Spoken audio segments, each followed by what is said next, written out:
welcome back to Cat Stamps, where I share with you the things that I learned from my stamp collection.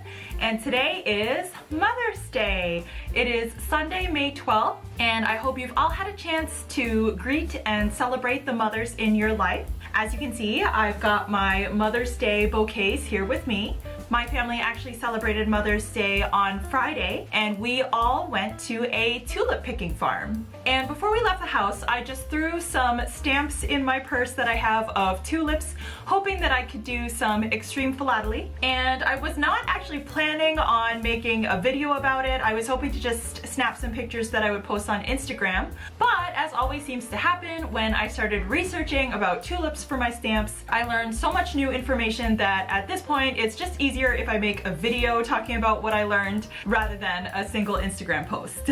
So here are the stamps that I brought with me. I might have to show a couple at a time. It is a set of 4 issued by Canada in May 2002 to commemorate the 50th anniversary of the Ottawa Tulip Festival. And you might actually recognize these stamps from a previous video that I did last year when we went to Ottawa in May for Orapex. And I did some extreme philately and talked a little bit about the history of Ottawa's Tulip Festival. Well, now I've picked up the rest of that set, and basically I was looking to see if I could find any of these tulip species at the farm. And also I picked up this stamp issued by the USA in 2016. This is part of a series on botanical art, which shows a bouquet of tulips.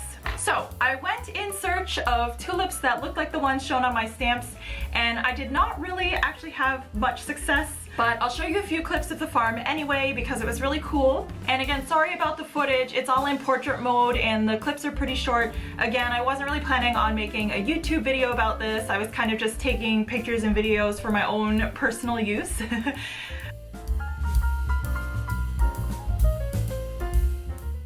So we all got our buckets.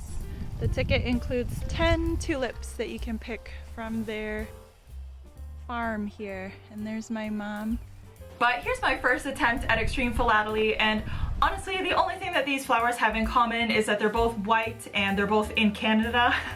This was the only species of white colored tulip that they had at the farm. But this is actually a really cool tulip. So the edges of the petals are actually like serrated or kind of spiky, which I don't think I've seen before or noticed before. So when I went home and started looking up tulip varieties and tulip classifications, I learned there's actually over 3,000 different varieties of tulips. So expecting to find exactly these 4 species that are shown on the stamps was a pretty optimistic undertaking. I learned that tulip species are classified into 15 divisions that all have to do with their shape and growing time. And actually, when I first got this stamp, I only had the one at first before I got the rest of the set. I saw that it said Ottawa on the bottom, and I thought that they were just describing the city. That's the War Memorial in Ottawa. And this assumption was also in part because I had seen next to it this stamp which says City of Vancouver at the bottom. So I thought the text was like describing places or events or something within Canada. But actually these names on the bottom of the stamp are actually the names of the tulip species that are shown.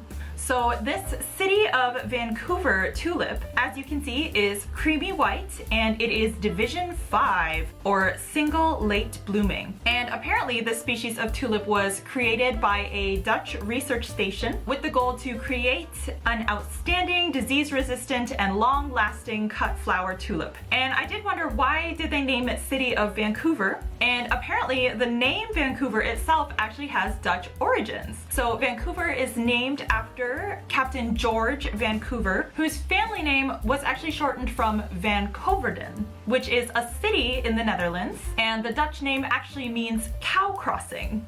So that was something interesting that I learned. Meanwhile, the white tulips that I saw at the farm were clearly from Division 7, which is fringed tulips. which again I did not know was a subcategory. So moving on with the stamps, I actually did not see any purple tulips at all blooming at the farm, so I could not do any extreme philately with this stamp, which shows the species the bishop. This flower is division type 4, which is called a Darwin hybrid, and this species was actually one of the original types of tulips that was gifted to the city of Ottawa from the Dutch royal family as a thank you gift for sheltering them during World War II. And shown at the bottom is actually the Civic Hospital in Ottawa, which is where the Dutch Princess Marguerite was born during their stay, which I talked a little bit more about in my Extreme Philately Ottawa video. Moving on to the next stamp, this one shows the Monte Carlo species of tulip, which is the type 2 division double early, which means that it has a nice double row of petals. And I didn't see any that quite look like this at the farm, but I did find these other double tulips, which are a red color.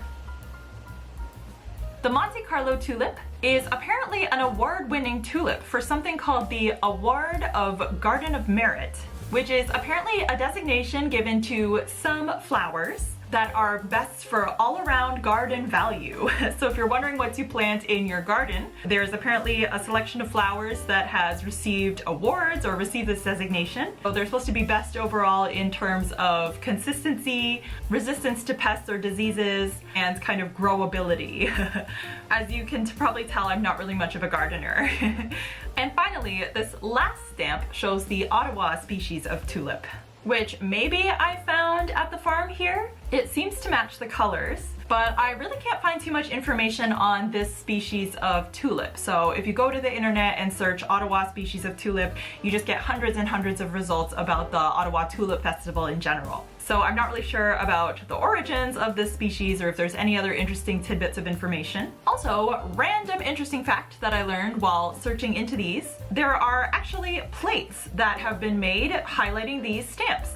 I'm not really sure why, but you can buy them on eBay if you want any philatelic dishware. And finally, let's have a look at the United States stamp. So I did my best to recreate this bouquet by just matching the colors, and honestly it's not too bad, except for, like I said, there were no purple tulips at the farm, so I just used a second double petaled red one in the center. And here they are in my backyard, and I just wanted to point out that when I took the picture, I was kind of like, oh, the power lines in the background ruin it. But when I looked at the stamp, I thought, actually maybe it's okay, because the power lines can actually represent these wavy cancellation marks on the top of my used stamp.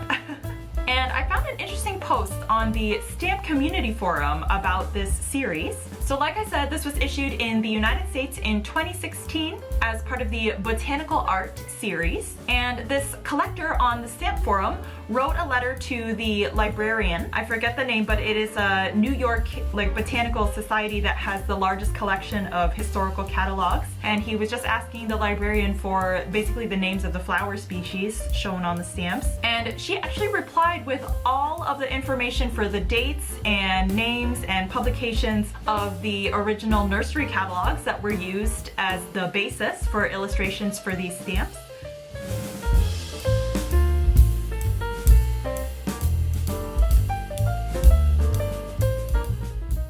In some cases, actual digitized copies of the catalogs. So I'll put a link below and you can have a look if you'd like. In the case of this stamp, this one is from the nursery catalog by John Lewis Child's Nursery, which was printed back in 1897.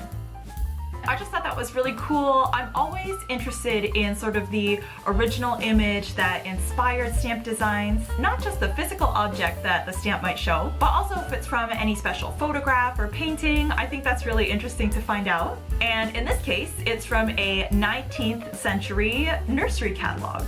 Okay, that's it today. Another pretty short one. Thank you for watching and letting me show off my Mother's Day bouquets. I hope everyone's getting a chance to enjoy some nicer spring weather, enjoying the month of May, and maybe getting to see some nice new flowers pop up. As always, stay safe and stay curious. Bye!